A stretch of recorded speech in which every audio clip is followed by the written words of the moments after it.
Kyoto is definitely one of the most special places I've ever been to, so I'm really excited to take you today on the journey as I explore Kyoto.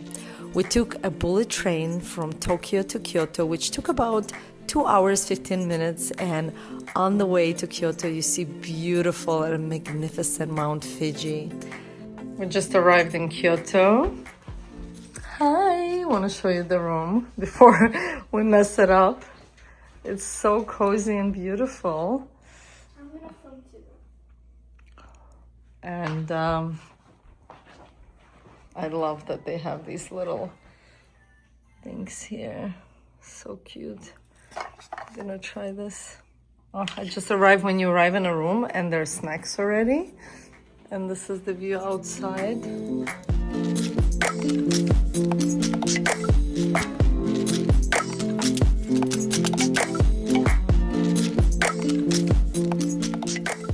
Overall, the energy here is so zen. I mean, Tokyo was very zen and peaceful, but Kyoto is a whole other deeper layer of zen. And here is the bathroom. How cute is this? So beautiful. I love the double sinks. Let's see, this is the shower. Nice. This is a huge shower with the bathtub. 2-in-1. As soon as we unpacked at the hotel, Alexa and I decided to take a walk around Kyoto, and it truly felt so surreal being here, especially during Sakura season when all the cherry blossoms were at the peak of their blooms, with the petals flying everywhere. It truly felt like we're on a set of a movie, this magical fairy tale. Definitely a dream come true moment. I felt so grateful.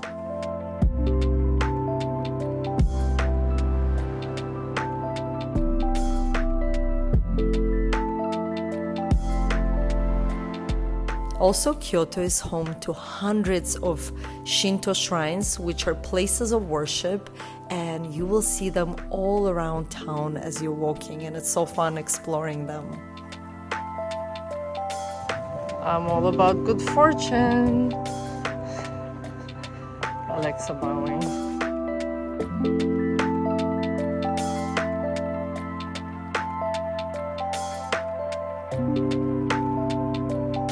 So inside there, you buy this for 1,000 yen, and then you put in a little envelope. And I'm not really sure if I'm supposed to just take this with me or put it somewhere else in this beautiful shrine, but we'll find out. So Alexa said she wants some good fortune as well. Let's go get some good fortune.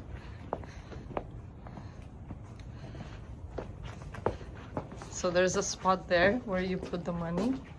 Put the money in here, 1,000 yen, and then take one of those and then put into an envelope. May good fortune be with you, Alexa. I've already got mine. So you can't really film in the temple, but inside the temple there's so many beautiful statues. The temple is from like 1100s. And also there's a massive statue of Buddha who is just in meditation. And when I looked at it, I was just like, waterworks. Really touched and so grateful to be here. Alexa's just giggling because Vipassana meditation saved my life years ago. I would say I wouldn't be here today. I wouldn't have been able to do so many things in my life because it allowed me to face all my biggest fears. And by facing my fears, I was able to expand and dream bigger and go for bigger things in my life, like, you know, stepping into my power, creating businesses, having a child, moving countries. It really helped me so much on my journey and healed my anxiety. So just looking at the Buddha made me so emotional today. So grateful to be in my dream country. Look how beautiful it is. Thank you.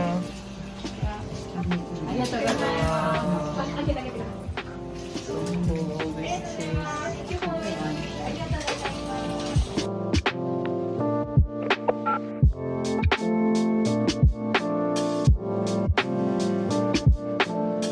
haven't had lunch yet, but snacking with a lot of matcha. You can tell it's strong. What do you think? You like it? How would you rate it out of 10? Strong for me. Too strong? Oh my god, I think I'm gonna get it everywhere. I like this place. It's a very special tea shop. They have like probably hundreds of teas. It was recommended by someone who works at Six Senses. We're staying at the hotel. I actually recognized him when I first walked into the hotel because I met him before many times at the Six Senses in Ibiza in Spain. And he told me basically he comes and works here for the season, like the hot season, which is spring. And he recommended, his name is Yuri, he recommended the spot. A really nice spot. The only thing is quite small. So we got lucky because there's not a lot of people right now here. Otherwise you have to do takeaway.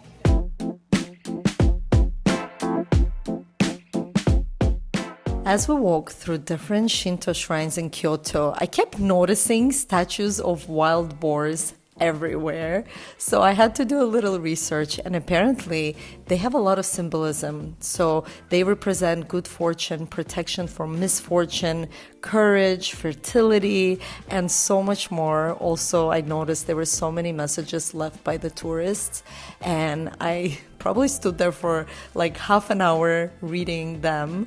And at one point I realized I'm crying because they really deeply touched me. It just made me feel in that moment that at the end of the day, we are all human and all we want is peace, good health, love. It was really touching. And the next morning we headed to the bamboo forest. We are at Arashiyama Bamboo Forest. It was high on my list to come here. I knew it's going to be super busy. It's packed in here, but so beautiful. Yeah, is it worth it? The bamboos are so tall here. That's amazing.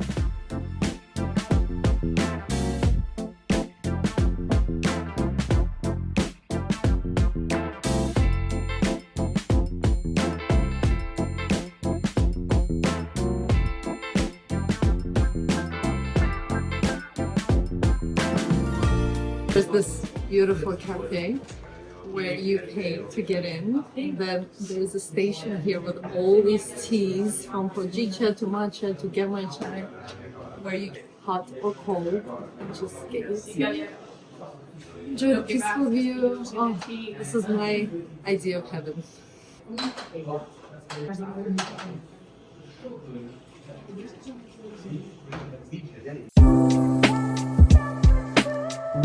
After visiting the bamboo grove, we spent the next couple of hours exploring Arashiyama, which is one of Kyoto's most scenic districts. It's nestled between forested mountains and the Katsura River. Honestly, it's the kind of place that makes you slow down and take it all in. And as beautiful as it was in springtime, I just couldn't help but imagine how magical it's gonna look in autumn. So I made a promise to myself that I'm definitely coming back here in autumn because I want to see this beautiful forest covered in all shades of red and orange. I just can't wait.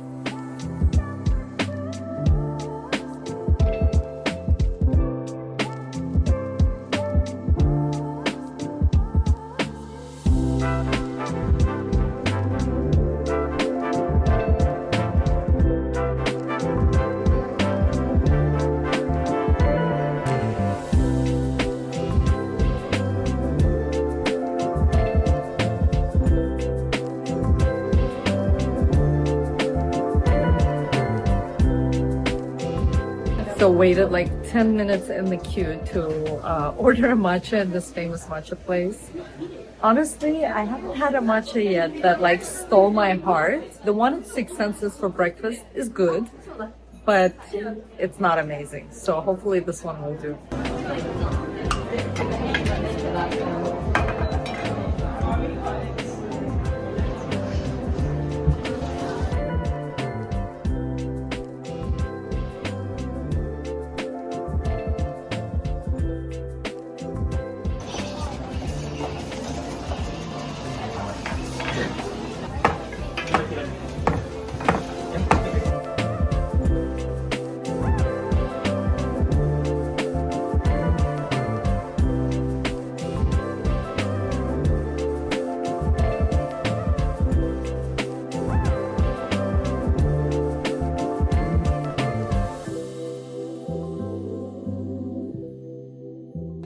Okay, moment of truth.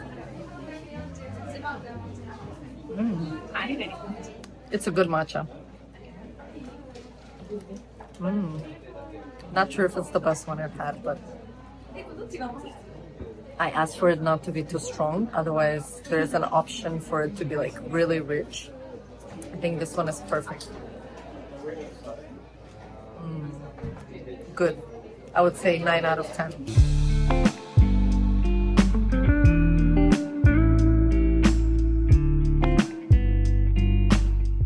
One place I absolutely had to visit while I was in Kyoto was Fushimi Inari Taisha. It's one of Japan's most iconic Shinto shrines, famous for its thousands of vibrant red torii gates that wind up all the way up the mountain. Walking through them felt absolutely surreal, like stepping into another world.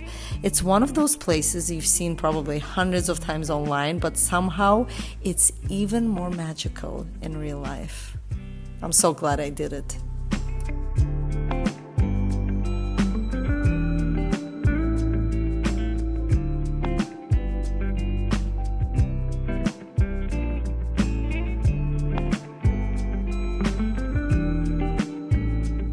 Getting closer to the top. As I keep going up and up, there's less and less people. It's crazy. Not gonna lie, it's a little scary doing this on your own, but there's always people around, I feel like.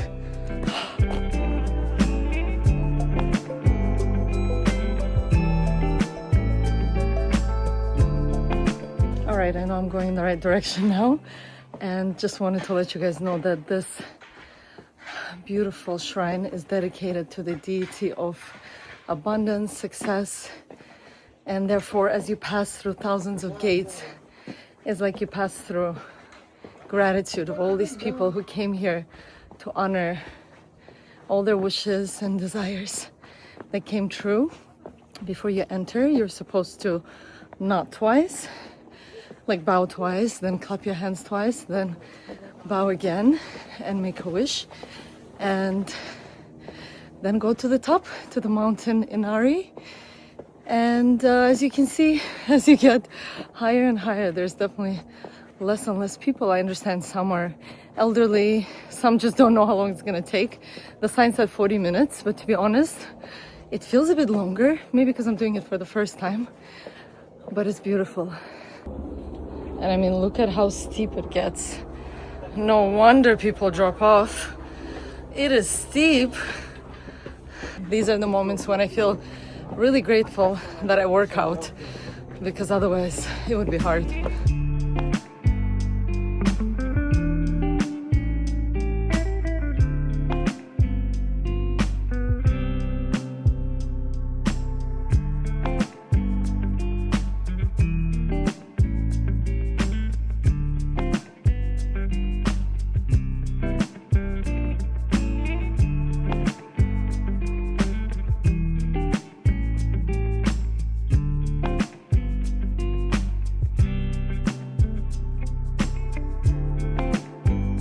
So waited about 10 minutes to get this viral mochi, which is pounded right here.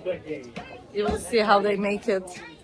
I walked here during the day. The wait must have been an hour.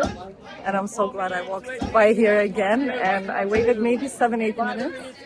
Super excited. I'm going to try both. Arigato. 1, 2, 3, again. Okay, much, much expect, please.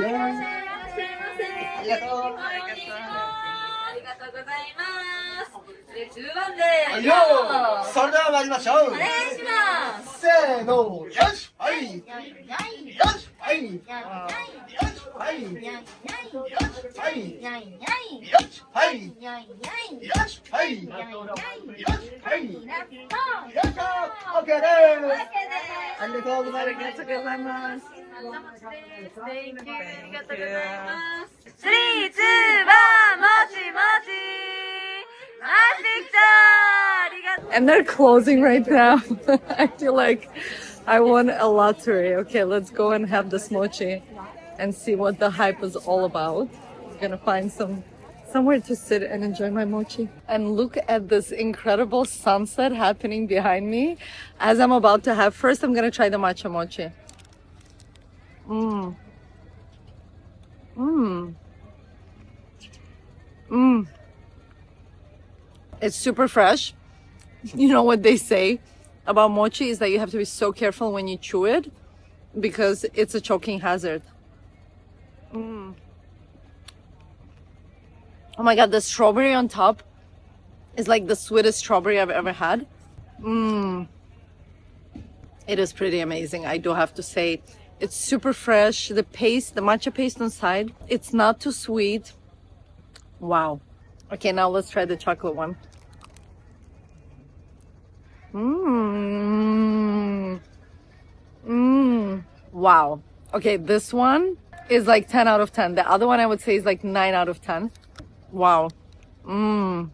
I love mochi though. I love the texture. I love the chewiness. I love the freshness of this one. I'm in mochi heaven. Guys, I am blown away by people in Japan. So earlier today, I bought some matcha and hojicha. And I came to use the bathroom at 7-Eleven here on the corner. And hours later, I realized I'm missing the matcha and hojicha powder that I bought. And since I was back in the same area, I decided to walk into the store. I waited in the queue and asked the lady who was working at the front if they found anything. And they did. How crazy. Like, what a country. I feel like nowhere else this would have happened. Okay, maybe it would have, but I'm just grateful I have my matcha and hojicha. And actually it worked out because I didn't have to go on a hike with it.